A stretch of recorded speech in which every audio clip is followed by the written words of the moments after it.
When I said I wanted to win 8 gold medals, basically half the people in the swimming world thought I was absolutely crazy and nobody could ever do something like that.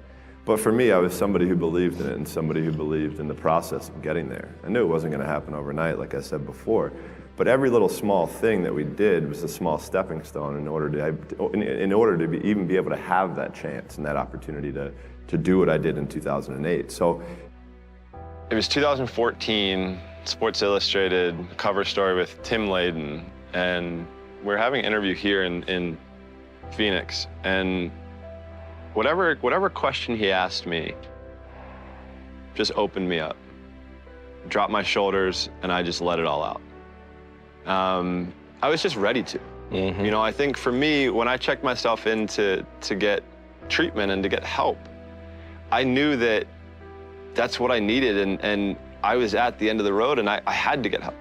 I was at a scary place in time, and for a long time, I didn't know how to ask for help. I think once I asked help for the first time, everything became easy. So that question, when he asked me, whatever it was, it just opened me up, and I felt comfortable to share everything that I'd been through. Because it was almost like I said to myself, I don't care what people think.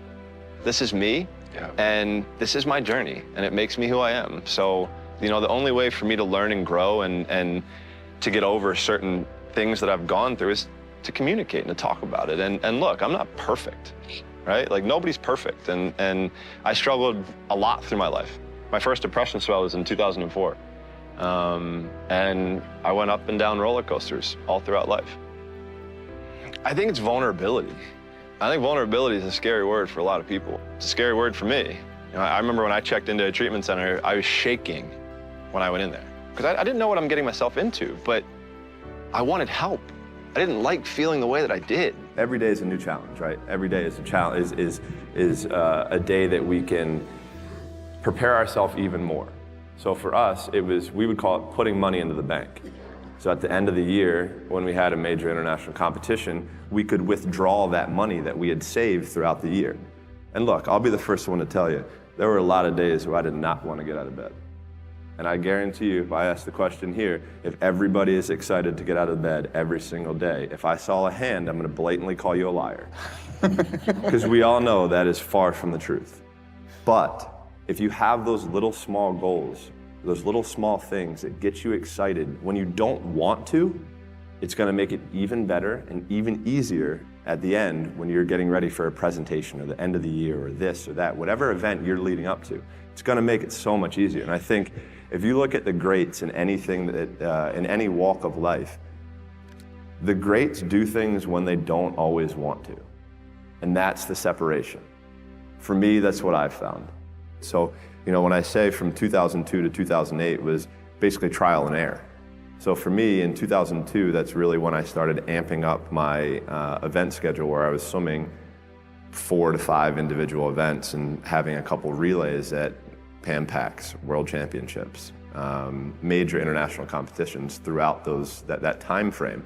Because at that time, at the Olympic Games, that's where I think the real truth comes out, because I think there are a lot of people who are very talented who can make it there. There are very few people who can deal with the pressure and the stress that happens when we're there. So that's why I say we had to make sure that we were physically, emotionally, and mentally ready, because I had to be ready to be able to kind of manage my emotions through that week. Yeah, winning a gold medal is absolutely incredible. There's nothing better than standing on the podium listening to your national anthem play after you had just won a gold medal. But for me, I'm somebody who I knew that I had 7 other events after the first day.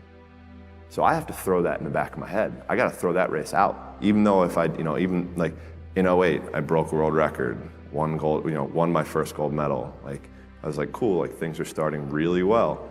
So I have to put that behind me to then get ready for the next race. And on top of that, I have to make sure I'm eating the right amount, I'm sleeping the right amount, my body is as fresh as I can possibly be. So that means sitting in an ice tank, getting massages, getting stretched, all of these small things that end up adding up to the major end result. And because I can sure as hell tell you that there were days where I hated my coach. There were days where we got in fights, we got in arguments, we couldn't stand what we were doing. I would do things purposely to piss him off, but that's a different story. But I think that was just really how we worked. Like, he was somebody who was so perfect for me that if I ever would have swam for anybody else, I never would have had the chance to do what I did, because he challenged me in ways and forced my mind to think differently. For me as a kid growing up, I'm huge into music, and music is a big part of my life. And I'm a huge Biggie Smalls fan, and he wrote a song called "The Sky Is the Limit." And as a kid growing up, I believed that. I believed that whatever I put my mind to, and if I was willing to make sacrifices and I was dedicated, that I could achieve absolutely anything. I still do. I think every person can really define it in their own way. I mean, I think it kind of really determines on what they want. At the start of it, for me, when I started this whole journey, it was with a goal of breaking a world record, winning an Olympic gold medal, becoming a professional athlete. Those were the goals that I had as a little kid. So for me, that was what excellence was. And once I was able to get there, I had to redefine what excellence was. And that's basically what I did my whole life. So for me, I guess it was kind of goals, because goals were something that played such a huge part in my everyday life. From the moment I woke up until the moment I got into bed, they were somewhere where I could see them every single moment when I was in my home. That's what really got me out of bed. That's what helped me on days where I was struggling. So I think goals are what really drove me and what made me try to become as excellent as I possibly could. So I came back from the 2000 Olympic Games as a 15-year-old, and after the Olympics is usually when people take time off, where they take a break, they relax for 3 to 6 months, and then they get back into it. For me, I was into it the next day after the final of the 200 fly. I was 5th place, I was 3/10 out of a medal, I was upset. So I used that as motivation leading into the next year, and the very first day that we had a practice, my coach put WR on the top right-hand corner of the paper. WR meant world record. I was a 15-year-old kid. I was like, oh yeah, I know what this is, but why is this, what's this doing here? Like, why are you putting this in the upper right-hand corner? He's like, we're gonna break a world record in 6 months. Sure enough, 6 months later, I break my first world record. So I'm like, okay, like this is starting to get really cool, like starting to get fun. And by this point, every world record I broke, I got to buy something. That was my deal. I was a professional athlete at 15. I had signed my first professional deal, so when I signed with an agent at 15, I told him that I wanted to change the sport of swimming. So I wanted to do something that the sport had never seen, but people had never seen. The globe had never seen. And to be able to have that opportunity, I had to be able to do things differently. I couldn't do it the same way that everyone had done it before. So for me to go 5 or 6 straight years, that meant I had 52 extra days a year. So, but also in the sport of swimming, if you take 1 day off, it takes you 2 days to get back to where you were. So, somebody takes off on a Sunday, they're not back until Tuesday.